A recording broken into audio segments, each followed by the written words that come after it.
अध्याय 76वां। श्री राम का वैष्णव धनुष को चढ़ाकर अमोघ बाण के द्वारा परशुराम जी के तपः प्राप्त पुण्य लोकों का नाश करना तथा परशुराम जी का महेंद्र पर्वत को लौट जाना। श्रुत्वा तु जामदग्न्यस्य वाक्यं दाशरथिस्तदा गौरवाद्यन्त्रित कथः पीतु रामम अथाब्रवीत। दशरथ नंदन श्री रामचंद्र जी की अपने पिता के गौरव का ध्यान रखकर संकोचवश वहां कुछ बोल नहीं रहे थे, परंतु जमदग्नि कुमार परशुराम जी की उपर्युक्त बात सुनकर उस समय वे मौन न रह सके।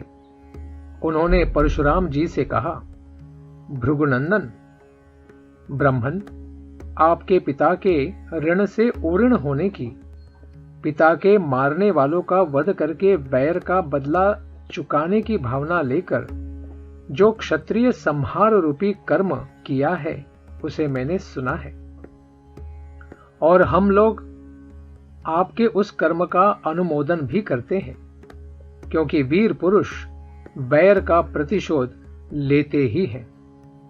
भार्गव, मैं क्षत्रिय धर्म से युक्त हूं, इसीलिए आप ब्राह्मण देवता के समक्ष विनीत रहकर कुछ बोल नहीं रहा हूं, तो भी आप मुझे पराक्रमहीन और असमर्थ सा मानकर मेरा तिरस्कार कर रहे हैं। अच्छा, अब मेरा तेज और पराक्रम देखिए। ऐसा कहकर शीघ्र पराक्रम करने वाले श्री रामचंद्र जी ने कुपित हो परशुराम जी के हाथ से वह उत्तम धनुष और बाण ले लिया, साथ ही उनसे अपनी वैष्णवी शक्ति को भी वापस ले लिया। उस धनुष को चढ़ाकर श्री रामचंद्र ने उसके प्रत्यंचा पर बाण रखा। फिर कुपित होकर उन्होंने जमदग्नि कुमार परशुराम जी से इस प्रकार कहा, भृगुनंदन श्री राम, आप ब्राह्मण होने के नाते मेरे पूज्य हैं तथा विश्वामित्र जी के साथ भी आपका संबंध है। इन सब कारणों से मैं इस प्राण संहारक बाण को आपके शरीर पर नहीं छोड़ सकता। राम, मेरा विचार है कि आपके जो सर्वत्र शीघ्रता पूर्वक आने जाने की शक्ति प्राप्त हुई है, उसे अथवा आपने अपने तपोबल से जिन अनुपम पुण्य लोकों को प्राप्त किया है, उन्हीं को नष्ट कर डालूं, क्योंकि अपने पराक्रम से विपक्षी के बल के घमंड को चूर कर देने वाला यह दिव्य वैष्णव बाण, जो शत्रुओं की नगरी पर विजय दिलाने वाला है, कभी निष्फल नहीं जाता है। उस समय उस उत्तम धनुष और बाण को धारण करके खड़े हुए श्री रामचंद्र जी को देखने के लिए संपूर्ण देवता और ऋषि ब्रह्मा जी को आगे करके वहां एकत्र हो गए। गंधर्व, अप्सराएं, सिद्ध, चारण, किन्नर, यक्ष, राक्षस और नाग भी उस अत्यंत अद्भुत दृश्य को देखने के लिए वहां आ पहुंचे। जब श्री रामचंद्र जी ने वह श्रेष्ठ धनुष हाथ में ले लिया, उस समय सब लोग आश्चर्य से जड़वत हो गए। परशुराम जी का वैष्णव तेज निकलकर श्री रामचंद्र जी के साथ हो गया, इसलिए वीर्यहीन हुए जमदग्नि कुमार राम ने दशरथ नंदन श्री राम की ओर देखा। तेज निकल जाने से वीर्यहीन हो जाने के कारण जड़वत बने हुए जमदग्नि कुमार परशुराम ने कमल नयन श्री राम से धीरे धीरे कहा, रघुनंदन, पूर्व काल में मैंने कश्यप जी को जब यह पृथ्वी दान की थी, तब उन्होंने मुझसे कहा था कि तुम्हें मेरे राज्य में नहीं रहना चाहिए। ककुस्थ कुलभूषण तभी से अपने गुरु कश्यप जी की इस आज्ञा का पालन करता हुआ मैं कभी रात में पृथ्वी पर नहीं निवास करता हूं, क्योंकि यह बात सर्वविदित है कि मैंने कश्यप के सामने रात को पृथ्वी पर न रहने की प्रतिज्ञा कर रखी है। इसलिए वीर राघव, आप मेरी इस गमन शक्ति को नष्ट न करें। मैं मन के समान वेग से अभी महेंद्र नामक श्रेष्ठ पर्वत पर चला जाऊंगा, परंतु श्री राम, मैंने अपनी तपस्या से जिन अनुपम लोकों पर विजय पाई है, उन्हीं को आप इस श्रेष्ठ बाण से नष्ट कर दें। अब इसमें विलंब नहीं होना चाहिए। शत्रुओं को संताप देने वाले वीर, आपने जो इस धनुष को चढ़ा दिया, इससे मुझे निश्चिंत रूप से ज्ञात हो गया है कि आप मधु दैत्य को मारने वाले अविनाशी देवेश्वर विष्णु ही हैं। आपका कल्याण हो। ये सब देवता एकत्र होकर आपकी ओर देख रहे हैं। आपके कर्म अनुपम हैं। युद्ध में आपका सामना करने वाला दूसरा कोई नहीं है। ककुस्थ कुलभूषण, आपके सामने जो मेरी असमर्थता प्रकट हुई, यह मेरे लिए लज्जाजनक नहीं, क्योंकि आप त्रिलोकीनाथ श्री हरि ने मुझे पराजित किया है। उत्तम व्रत का पालन करने वाले श्री राम, अब आप अपना अनुपम बाण छोड़िए। इसके छूटने के बाद ही मैं श्रेष्ठ महेंद्र पर्वत पर जाऊंगा। जमदग्नि नंदन परशुराम जी के ऐसा कहने पर प्रतापी दशरथ नंदन श्री रामचंद्र जी ने वह उत्तम बाण छोड़ दिया। अपनी तपस्या द्वारा उपार्जित किए हुए पुण्य लोकों को श्री रामचंद्र जी के चलाए हुए उस बाण से नष्ट हुआ देखकर परशुराम जी शीघ्र ही उत्तम महेंद्र पर्वत पर चले गए। उनके जाते ही समस्त दिशाओं तथा उपदिशाओं का अंधकार दूर हो गया। उस समय ऋषियों सहित देवता उत्तम आयुधधारी श्री रामचंद्र की भूरी भूरी प्रशंसा करने लगे। तदनंतर दशरथ नंदन श्री राम ने जमदग्नि कुमार परशुराम जी का पूजन किया। उनसे पूजित हो प्रभावशाली परशुराम दशरथ कुमार श्री राम की परिक्रमा करके अपने स्थान को चले गए।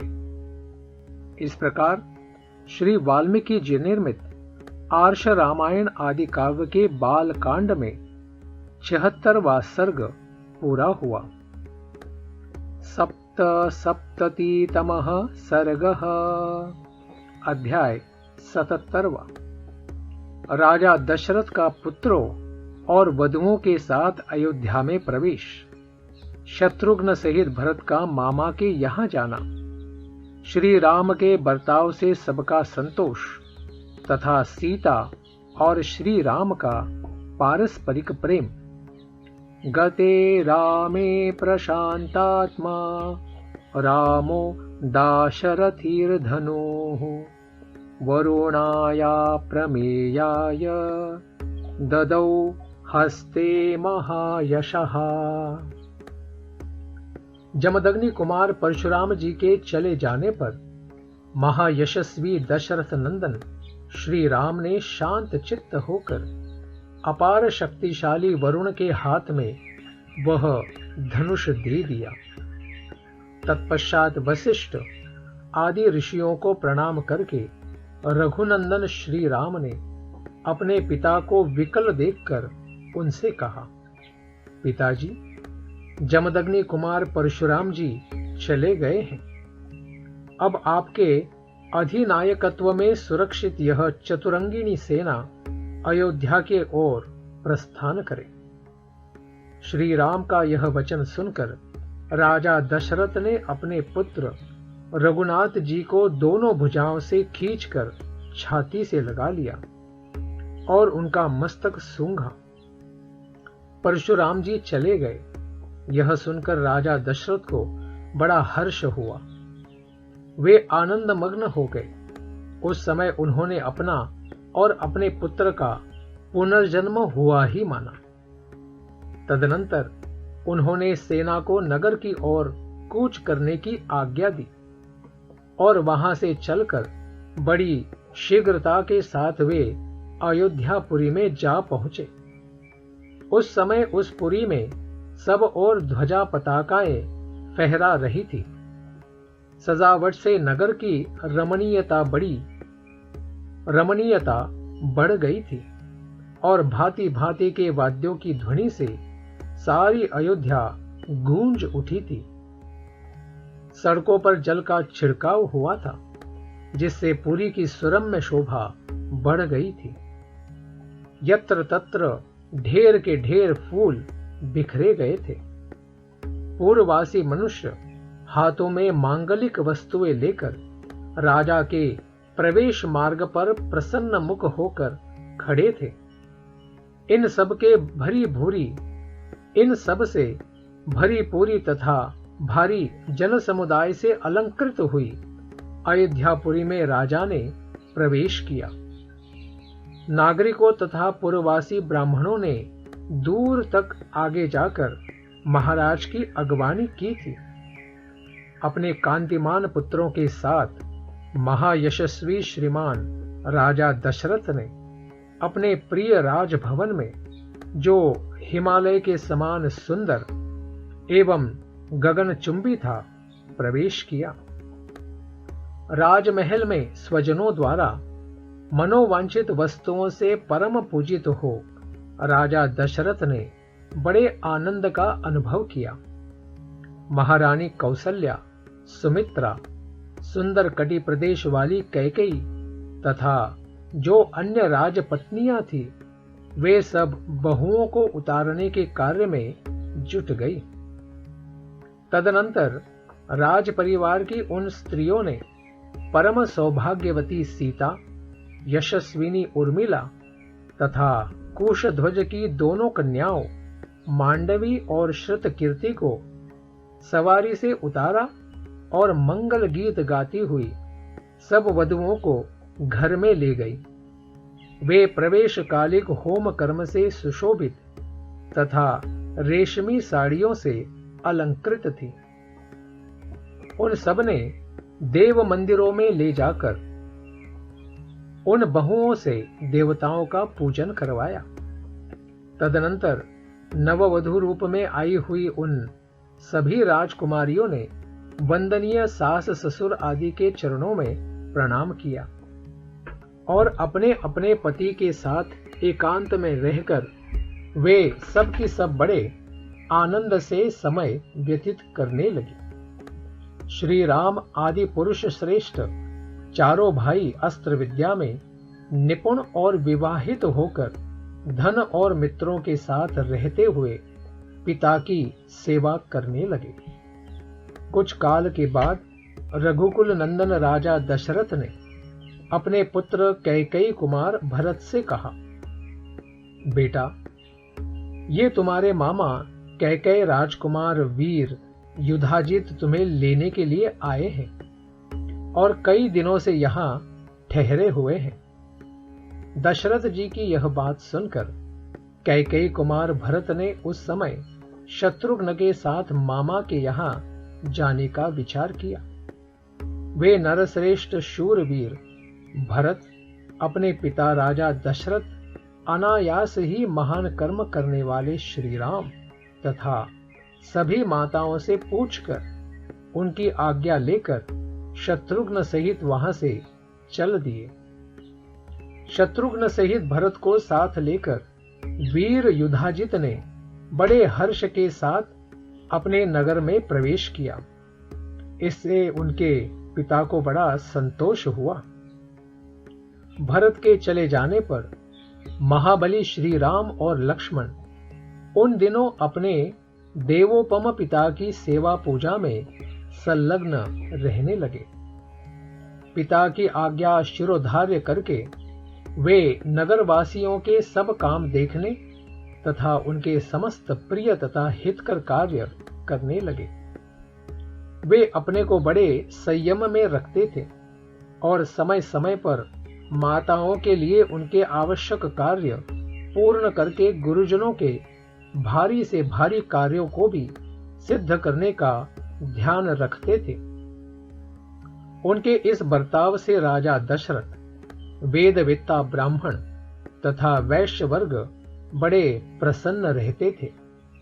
श्री रामचंद्र के उत्तम शील और सद्व्यवहार से उस राज्य के भीतर निवास करने वाले सभी मनुष्य बड़े संतुष्ट रहते थे।